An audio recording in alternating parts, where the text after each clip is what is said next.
Et bonjour à tous, et oui les amis, ça fait déjà bientôt 20 jours que je me suis lancé avec mes héros sur Gas Hero, même si ça fait plus longtemps que je suis sur le jeu, je tourne cette vidéo la veille dont elle va sortir pour avoir les meilleurs chiffres, pour avoir le meilleur compte rendu. Alors, Gas Hero, ça fait déjà un mois, qu'est-ce que j'en ai tiré, qu'est-ce que j'ai fait? Là, mes héros sont en fin de vie, leur cycle est fini, qu'est-ce que j'ai fait comme gain, et un petit peu de gameplay pour savoir un peu tout, pour comment se situer. Ça, on va l'aborder dans cette vidéo. On va commencer par ma nouvelle équipe de héros que j'ai choisi. On va voir que mes héros, ils sont en fin de vie et on va voir qu'est-ce que ça fait. Et aussi, comment j'ai organisé mon farm pendant les 20 jours que j'ai eu disposés. Combien m'a coûté ma team? Est-ce que j'ai réussi à ROI ou pas? Du moins, à ROI au moins ma team, à me racheter au moins une team à peu près similaire. Est-ce que combien m'a coûté ma nouvelle team et combien de GMT j'ai farm et donc combien de GMT j'ai gagné et après on fait un petit retour, un petit avis sur Gas Hero et les plans futurs pour Gas Hero. Attention, cet épisode choquant, je balance tout sur Gas Hero, let's go. Et pour ma nouvelle team, on commence tout de suite. Ma nouvelle team sera composée d'un junior Shifu que j'ai déjà monté level 20, que j'ai déjà commencé à utiliser, mais ça je vous l'expliquerai un peu plus tard. Un junior Shifu qui est juste incroyable puisqu'il a débloqué 4 skills. Je lui ai fait débloquer 4 skills. Ça c'est juste perfect, c'est incroyable. Et ensuite, il est déjà level 20 avec un marteau qui est juste magnifique puisqu'il a presque 11% de critique damage, c'est juste incroyable. Ensuite, on aura un second tank. Je serai encore sur 2 personnages et une arme et on va utiliser Trailblazer, Trailblazer qui était un perso en fait relativement bas au FP que j'ai réussi à saisir. Il avait déjà 2 skills de base, il est level 16, j'ai pas fini de le monter et étonnamment, j'ai déjà eu la 3e skill, du coup, ce qui fait que c'est vraiment impeccable. Et je lui ai monté un level en skill pour le skill trees, puisque quand j'avais mes petits héros gratuits, on a eu des skill points de force. Du coup, j'ai pu lui monter un point de skills et comme ça, au moins, je gagne un petit peu de force. Vous voyez, skills level plus 1. Voilà où on en était. Pour mes héros, eh bien oui, mes héros sont en fin de vie. Quand on regarde ici, là, on les voit, ils sont tout pas beaux. Il leur reste 2 jours. Il me reste 2 jours encore pour farm un petit peu les 2-3 dernières choses. Du coup, voilà, c'est la fin, clairement. J'ai décidé de commencer depuis un jour avec Junior Shifu. En fait, ça va me permettre de booster mes récompenses sur les derniers jours en entamant un petit peu sa vie. Mais ça me booste quand même vraiment pas mal. Ça, c'est une petite stratégie. Mais là, on va le voir tout de suite, comment j'ai organisé mon farm. Comment j'ai organisé mon farm sur les 20 jours que j'ai disposés? Alors, j'ai commencé avec 2 jours, 2 jours où j'ai monté mes héros que j'avais acheté level 10 à l'époque, le Telekinetic Woman et la Space Captain. Je les ai montés du level 10 au level 20. Ça m'a pris environ 2 jours. Juste après ces 2 jours, du coup là, ça fait 16 jours que je farm les pets, les pets, les pets et que les pets. Je me suis focus sur les pets parce que je pensais qu'ils avaient un bon petit avenir et je ne me suis pas trompé avec la nouvelle mise à jour qu'il y a eu. Les pets ont pris un boost, on va dire clairement. Ils sont devenus plus utiles et du coup ils sont mieux vendus. Et j'ai réussi à vendre vraiment un paquet de pets. J'en farm presque un par jour. J'en farm 0,9 on va dire. Il me faut un jour et une recharge pour farm des pets. Du coup, on va dire à peu près, je faisais du 150 GMT par jour, voire un peu plus. Après, je ne peux pas m'avancer trop sur des calculs parce que j'ai pas exactement les calculs, mais ma team m'a coûté 3500 GMT il y a 20 jours. C'est-à-dire que là, au moment où je vous parle, je n'ai réinjecté aucun GMT. Le Junior Shifu, l'arme que j'ai et le Trailblazer que j'ai, je les ai payés avec les pets que j'ai vendus. Là, vous voyez qu'il me reste que j'ai 86 fragments de pets. Ceux-là, je vais les vendre. On peut voir dans mon portefeuille que j'ai 175 GMT. Ce qui fait que pour l'instant, j'ai généré un bénéfice de 175 GMT. Mais bon, vous voyez que j'ai des énergies là-haut, je vous les ai gardées pour maintenant. Et que quand même, il me reste 2 jours avec ces personnages-là. Du coup, ce qui fait que je vais au moins me farm 2 autres pets, voire plus, je pense 3 pets d'ici la fin de vie de mes héros. Du coup, je pourrais prétendre, sachant que moi je vends en fragments, je pourrais prétendre à 450 GMT de plus. Du coup, je pense arriver sur un 700 GMT de bénéfice sur ce cycle, en ayant rajouté l'achat de mes héros. Du coup, pour le ROI, on va déjà enlever 700 GMT de mon ROI de 3500 GMT, ce que je trouve plutôt assez sympa, sachant que j'ai déjà une nouvelle team. Si j'aurais pas réinvesti, ma team m'ayant coûté 3500 GMT la toute première, la seconde, j'ai les chiffres. Alors, le Junior Shifu m'a coûté 660 GMT, le Trailblazer m'a coûté 680 GMT. Du coup, on va dire que je les ai eu à un prix à peu près stable, que là on voit que les prix sont à peu près au même level. Un Junior Shifu c'est quand même un bon personnage, du coup je sais pas s'il entraîne beaucoup. Bon, on voit qu'il n'entraîne pas trop. Ouh là il y a un Black Sapphire, par contre ça m'intéresse sacrément. Un Black Sapphire ici c'est plutôt sympa. Même si sur la marketplace, il y a quand même pas mal de héros qui sont plutôt disponibles. On voit un Space Captain que j'ai.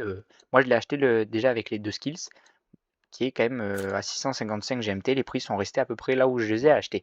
Si on fait les petits calculs, 660 plus 680, ça va faire un 1340.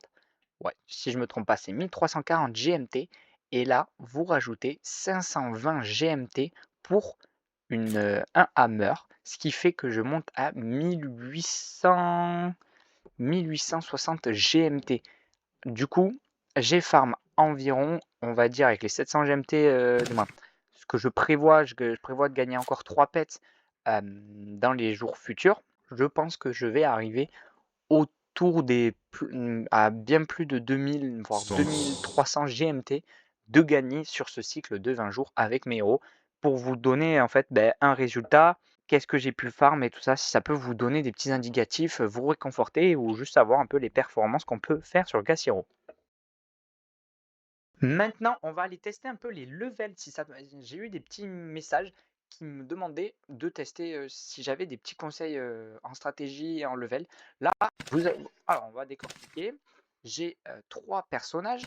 Un qui n'est sans arme et qui a 3 skins, les voilà. Un qui a une dague et une skill. Et un qui a 4 skills et un marteau. Si vous voulez, on va aller faire le 4, même si normalement je peux pas le faire, on est à 48 de strength, je ne l'ai pas. Si vous voulez, on peut aller au moins le simuler si ça peut vous intéresser. Là, on va commencer tout de suite le combat. Je vous avoue que je ne l'ai jamais fait. Je pense me faire taper, mais on va bien voir. Honnêtement, je pense que je vais passer à la casserole complète. Bon, le Easy 3, je sais que je le fais en ce moment. Le Easy 3, il passe plutôt très facilement. Le Easy 3, là, je pense que clairement, je vais me faire ouais, là, Easy 4, c'est mauvais. C'est pour vous donner à peu près un avis de la puissance de Easy 4. Je pense que Easy 4, c'est vraiment une puissance d'enfer. Là, je suis en train de me faire taper. Et si vous voulez, on va regarder le Easy 3 tout de suite. On va regarder le Easy 3 sur tous les endroits où on peut farm si vous voulez. Alors, on va commencer ici, Easy 3 Enter Simulate. Ça va vous donner une petite indication. On voit que mon Junior Shifu, la deuxième kill, sa deuxième attaque après celle-là, elle est très très puissante. Si vous voulez voir quand on va attaquer, hop, on va attendre qu'il attaque. Et bam, il met un 443, c'est plutôt très efficace. Ça, je vous conseille des personnages. Au début, prenez. Bon, là, il vient de mettre un dégât critique, vous l'avez vu, le dégât en jaune, c'est un dégât critique. Du coup, c'est très fort. Et il vient d'utiliser ça, très fort. Si je vous conseille des personnages qui mettent des gros dégâts, je prends Daily Nightshade et Junior Shifu. On va dire qu'il y avait tout à l'heure et pendant le combat. Non, attendez, on va regarder le combat jusqu'à la fin. Et il passe plutôt très largement. Voilà, la kinétique qui. En fait, c'est un petit met KO le personnage, littéralement. Ouais, et là, ça passe très facilement de AI Factory. Hop, on va voir tout de suite le plus rapidement possible. Évolutionniste. Daily Nightshade, elle est là. Hop. Elle est à 730, voir si elle est pas mal. Ok, elle a déjà un skill. Hop. Lui, 750, déjà un skill. Voilà. Et Junior Shifu, c'est un spirituel. Il est juste là. Tac. Ici. Voilà, on l'a quand même à un prix raisonnable. Hop, pas de skill. À 700 GMT. Oh, incroyable. Lui, il est juste magique. Les gars, si je vous conseille de prendre un héros, il est juste magique. Celui-là, 700 GMT pour 3 skills. Des stats, on s'en fout un petit peu. On va pas jouer sur 10, je pense. Lui, il est juste magique. Du coup, pour le High Factory, ça passe. Pour le pet, ça passe tout aussi facilement, mais ça, je farmerai moi-même. Vous le verrez en accéléré. On va aller voir tout de suite le power can, si vous voulez bien. Tac. Vous allez voir, normalement, on passe tout assez facilement. Hop. Ah, ensuite, j'ai pas participé à des guides aventures du moins. En fait, j'ai participé, mais j'ai pas gagné de récompense supplémentaire parce que je me faisais tout simplement éclater. Et les gassoirs, j'avais participé qu'à celle de guide et j'ai perdu. Je n'ai pas participé à celle de solo, parce que j'avais pas encore mes héros. Du coup, ça peut, je pense, ça peut être très intéressant de regarder si ça vous dit. Moi, j'ai pas pris dans mes calculs les gassoirs, les aventures, parce que je me suis fait juste éclater. Du coup, je pense que si vous avez assez de chance, si vous avez la chance dans les guides d'aventure et que vous arrivez à choper le guide d'aventure déclare l'aventure de récompense, je pense que ça peut être très efficace si ça veut bien vos revenus parce que vous gagnerez plus de récompenses et du GMT. Et on voit que ça passe à un peu moins facilement, mais ça passe là. Hop, et maintenant les armes. Tac. Bon, ici, et voilà. Hop, on est parti pour un nouveau combat. Et je rappelle, si vous voulez faire un petit tour sur les FP, on est à 440 GMT pour des armes, on descend. On a assez de variété à 450 GMT, 500. Je sais qu'il y a pas mal de marteaux et de haches. On est à 500, plus ils sont. Ouais, ils sont toujours. Et les têtes ils sont à 150 GMT, ils sont assez stables. C'est plutôt sympathique, c'est plutôt là on voit que ça passe quand même très facilement le Easy 3, voilà, vous voyez les dégâts en jaune, ça c'est des dégâts critiques, et voilà. Ensuite on va aller voir le dernier endroit, les évolutions de cookies. Hop, on va voir si ça passe tout aussi facilement ou pas. J'avoue, ne n'avoir jamais testé tout ce que je viens de faire. Moi, qui est mon retour sur Gassiro, je trouve que le jeu, il y a des mises à jour qui sont faites, la communauté est écoutée par les créateurs. Mon avis, c'est positif, j'ai réussi à gagner un petit peu de PNF sur ça. Les GMT que j'ai gagné, je pense que j'en cache à tout parce que je ne m'en cache pas pour entamer mon investissement. Et j'ai réussi à refaire ma team. C'est maintenant peut-être le upgrade un peu plus tard. On verra, ça on verra un peu plus tard. Puisque moi, mes plans futurs, sachez que j'ai postulé la Guild of Thrones. Du coup, je ne sais pas encore si je suis pris, je vous tiendrai au courant. Guild of Thrones, ça va être un starter pack qui va être donné par la team pour avec 30 héros, 6 armes, 6 pets pour que je fasse du contenu sur la team. Du coup, je pourrais vous proposer plus de stratégie et tout ça, mais ça, c'est si je suis pris. Du coup, mes plans futurs, c'est ça, c'est vraiment avoir la Guild of Thrones et ensuite, c'est vous continuer à faire du contenu et de m'éclater sur Gassiro en essayant de tester des stratégies différentes si on gagne assez de GMT pour augmenter notre portefeuille. Sur ce, si ce gameplay récap, gameplay récap avec un peu résultat et retour d'expérience vous a plu, n'hésitez pas à vous abonner, ça c'est super important, ça m'aide, je vous la rappelle. Et la lettre de cette semaine sera le I. Bonne chance pour le giveaway qui est en cours, j'espère que vous avez bien suivi toutes mes vidéos, on touche bientôt à la fin. Ciao ciao!